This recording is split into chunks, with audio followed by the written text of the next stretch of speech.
Here at the DNC this week, we're hearing from Republicans for Harris.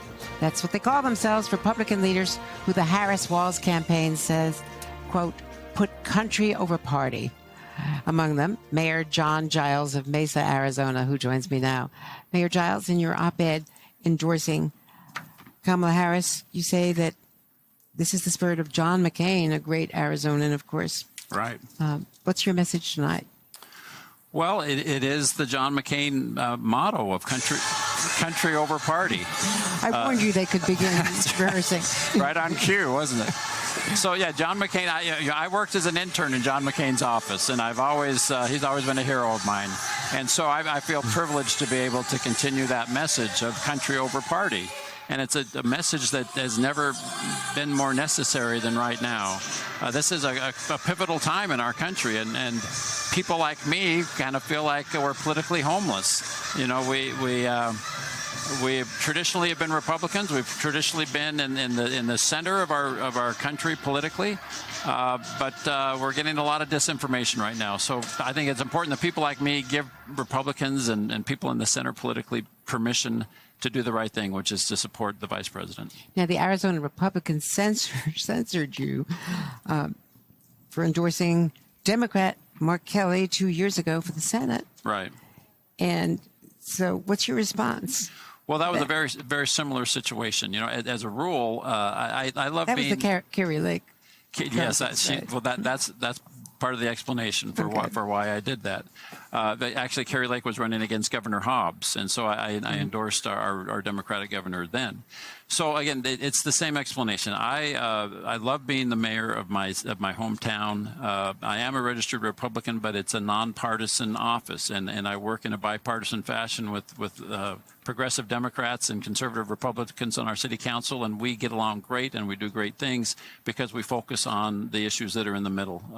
And that's the message that I think that we need to embrace, that there's a lot of time wasted on the extremes. But if we focus on treating issues like immigration and the border and the economy like problems to be solved, there's a lot of great work that can be done. There are a couple of other Republicans here. Former Republican congressman from Illinois, of course, Adam Kinzinger, who was such an important part of the impeachment committee, and former Georgia Lieutenant Governor Jeff Duncan. So they've come to the same conclusion and have been ostracized by their party. Right, and frankly, back in Arizona, we're going to have a great party. All of us that have been censured. It is a badge of honor for what the party of John McCain is gone. And it's hard to figure out what has been left. But it's not a party that I think has the best interests of the majority of our country at the top of their agenda. Well, on the issues, it's not the party of Gerald Ford or Ronald Reagan either. Right. And so it is the Donald Trump party. That was very clear from the convention. No question. And what does that really mean for the future of the Republican Party and Republicanism? Well, I think that's certainly one of the issues on the ballot in this election is what is the future of the Republican Party?